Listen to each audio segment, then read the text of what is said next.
Assalamualaikum warahmatullahi wabarakatuh. Selamat datang kembali di IO ID. Di video kali ini kita bakalan ngebahas sebuah kamera mirrorless dari Fuji Film. Mari kita mulai video.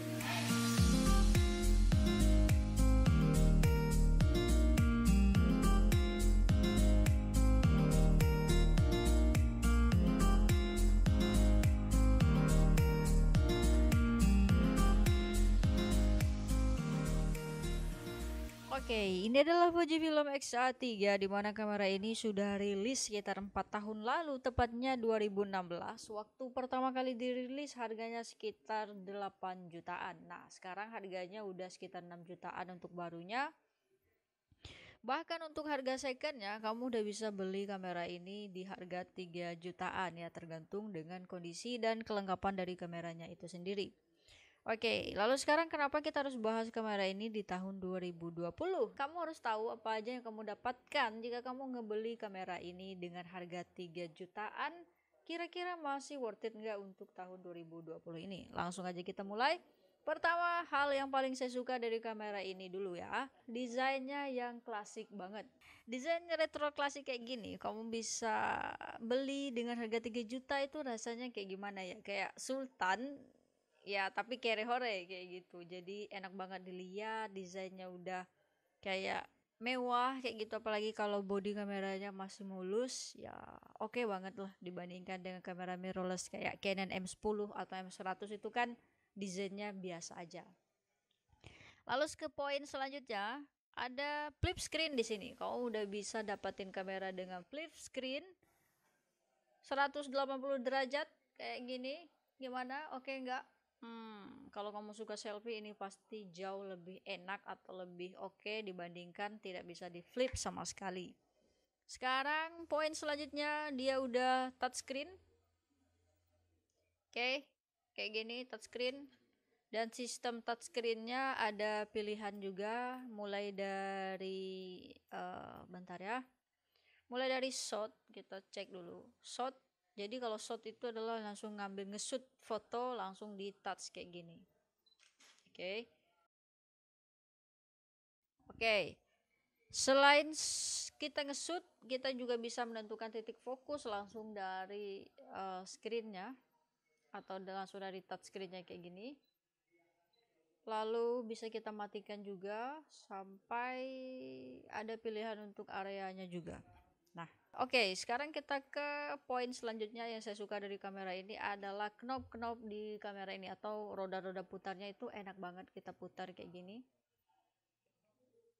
Ini roda putar untuk pengaturan shutter speednya bisa kita atur. Bentar, kita set ke manual dulu baru kelihatan. Oke, misalnya shutter speednya kita mau ganti ke berapa.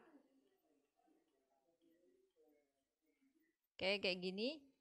Terus untuk bukaan lensanya, diafragmanya atau aperture-nya bisa kita set di sini. Untuk ISO-nya di tombol Fn yang ini.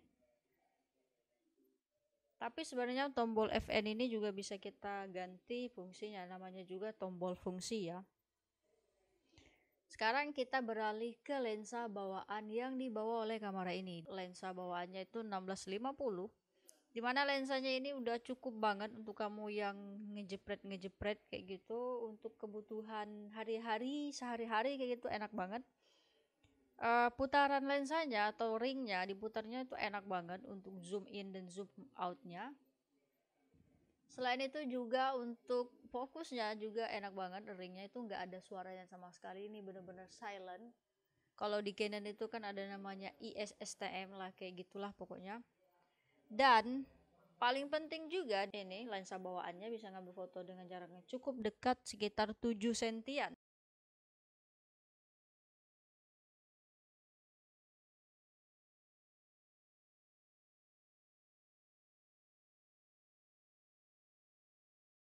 Oke, kita coba take sekarang.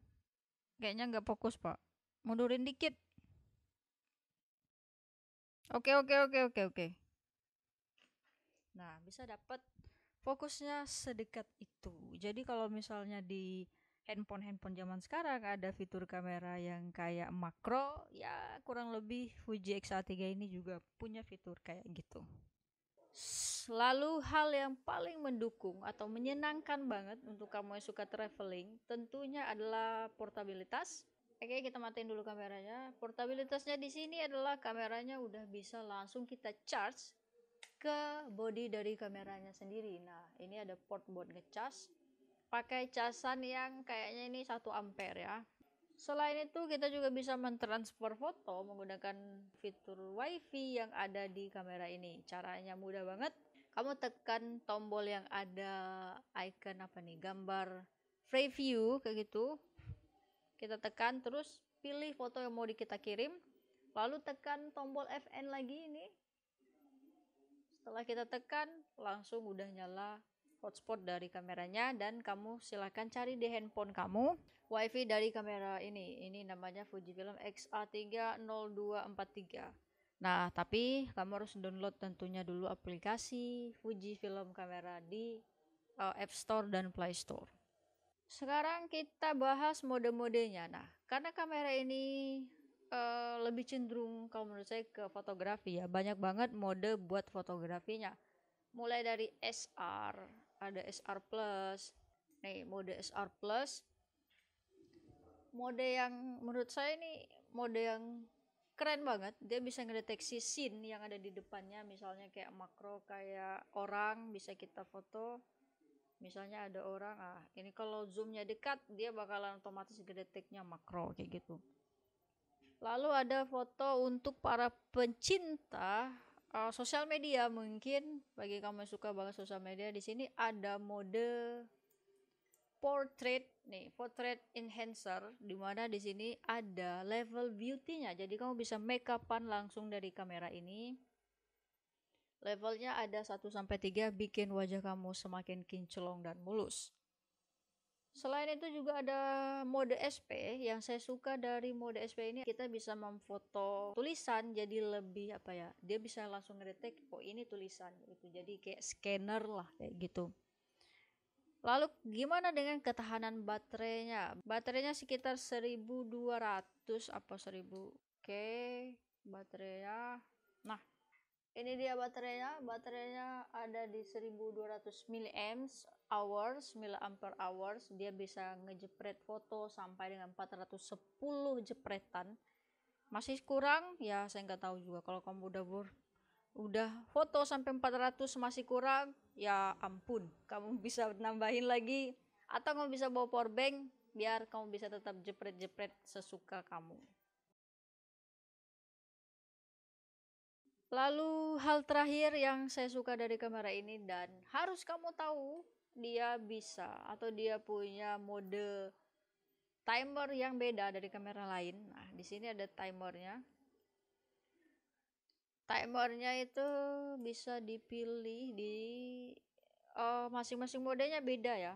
Ada yang support, ada yang enggak kayak gitu. Nah, kalau di SR Plus ini kita bisa milih mode timernya. Jadi model timernya di sini ada banyak pilihan. Selain timer menggunakan waktu, kamu juga bisa timernya pakai kayak mode smile, terus ada mode body, ada mode groove juga, atau bahkan kamu matikan sekalipun juga nggak apa-apa. Oke, dari tadi kita udah ngebahas banyak banget kelebihan dari kamera ini. Lalu sekarang kita bahas hal yang saya nggak suka dari kamera ini. Pertama, kau bisa lihat di sini gripnya itu nggak enak banget. Tuh, handlingnya nggak ada. Saya bilang nggak ada, kenapa ini licin banget. Hati-hati aja kalau kamu bawa kamera ini jatuh.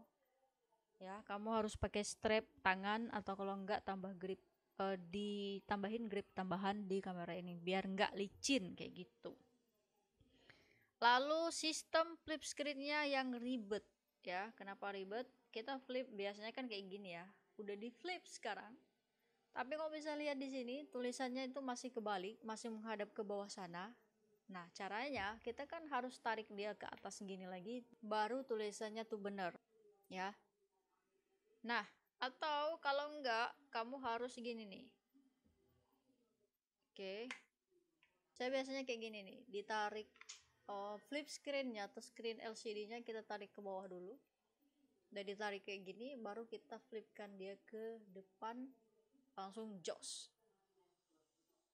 ya. Nih, oke, lalu sekarang kita ke sistem touchscreen-nya, dimana tadi sudah saya bilang kalau sistem touchscreen-nya hanya beberapa fungsi, yaitu untuk shot, AF, terus off, dan untuk memilih area fokus, serta untuk nge-slide hasil jepretan kita kayak gitu. Yang menjadi kekurangan menurut saya, kenapa dia nggak langsung dikasih sekalian, misalnya pas kita masuk mode menu kayak gini kita bisa nge-touch LCD-nya. Ini sama sekali nggak bisa, nggak bisa lihat off, dia hanya berfungsi di layar depan, menu depannya ini untuk 3 buah fungsi tadi. Lalu selain itu autofocusnya juga lambat kalau menurut saya. Kita coba fokus nih. Nah, lambat banget autofokusnya. Selain itu juga kita nggak bisa mengatur ISO langsung saat video atau saat kita merekam video menggunakan kamera ini. Kita langsung tes, misalnya saya pakai mode full manual, di sini manual ya. Untuk autofokusnya saya set di C di depan sini, C. Untuk ISO-nya kalau ini kita harus set langsung ke dalamnya di menu kamera point nomor 4, setup movie-nya. Nah, saya setnya di sini, kamu bisa pilih setupnya ini, dan ada batasan waktu perekamannya. Misalnya kita set di 10, 80, 20 frame per second. ISO-nya misalnya kita mau 640 ya. Oke, langsung kita ke depan dan kita record. Nah, ini udah recording. Misalnya ini sekarang kayak kok ISO saya kayaknya kerendahan, saya pengen ganti ISO-nya. Ini nggak bisa ya, kita nggak bisa ngatur ISO ketika proses perekamannya berjalan. Hanya bisa mengatur shutter. Ini shutter bisa kita turunin atau kita naikin, atau aperture-nya bisa kita kecilin atau kita besarin. Nah, hanya itu. Dan satu hal lagi, belum ada input mic atau input jack di kamera ini ya. Sekarang kita lihat dulu hasil video dan foto dari kamera XA3.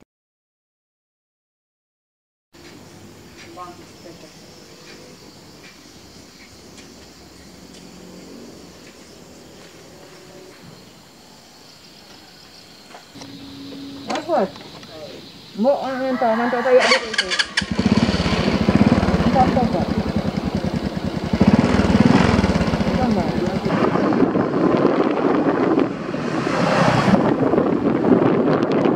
Kayaknya masih bagusan video.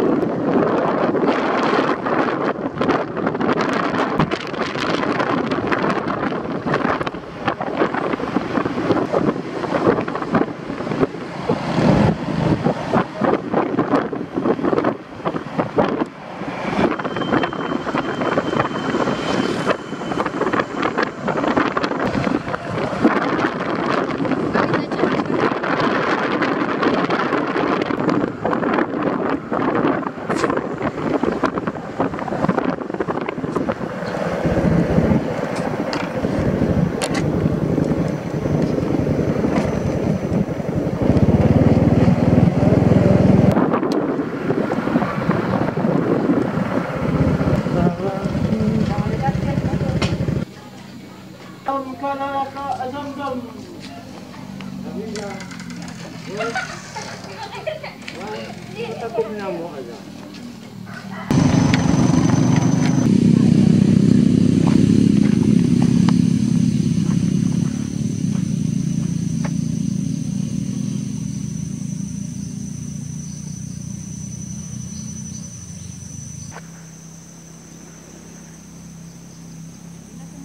Ye, kebunnya.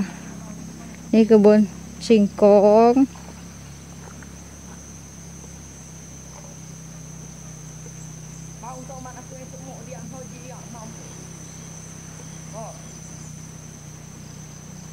tua. Ini non hoji mo. Ini bau ni non, bau pun. Oh, sejak Ramai sawah dari sana buah di mau ya tuh. Oh. Ini dalam mantap otak tanduk paling banyak buah yang besar di situ lapak dengan. Abang buka cuma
Oke, sekarang kesimpulannya gimana? Apakah kamera ini layak untuk dibeli di tahun 2020? Jawabannya tergantung. Kalau menurut saya pribadi, kamera ini layak kamu beli jika kamu gunakan kamera ini untuk kebutuhan fotografi kamu karena kamera ini punya banyak banget fitur-fitur fotografinya kayak mode SR plus dan hasil fotonya juga bagus banget. Tapi kalau untuk kebutuhan videografi, kamera ini masih minim banget. Minim banget fitur-fitur untuk videografinya. Terutama sistem autofokusnya yang terbilang cukup lambat. Kayaknya sekian dulu video ini. Makasih udah nonton dari awal sampai akhir. Kalau kamu suka silahkan like, nggak suka silahkan dislike aja. Dan tolong tulis di kolom komentar kenapa kamu nggak suka dengan video kita. Atau mungkin kamu punya kritik dan saran juga bisa tulis di sana. Kalau kamu ngerasa channel ini bermanfaat, silahkan subscribe dan share video-video kita ke teman-teman kamu yang lain. Chelsea pamit. Wassalamualaikum warahmatullahi wabarakatuh. Teruslah berkarya dan jadilah bermanfaat.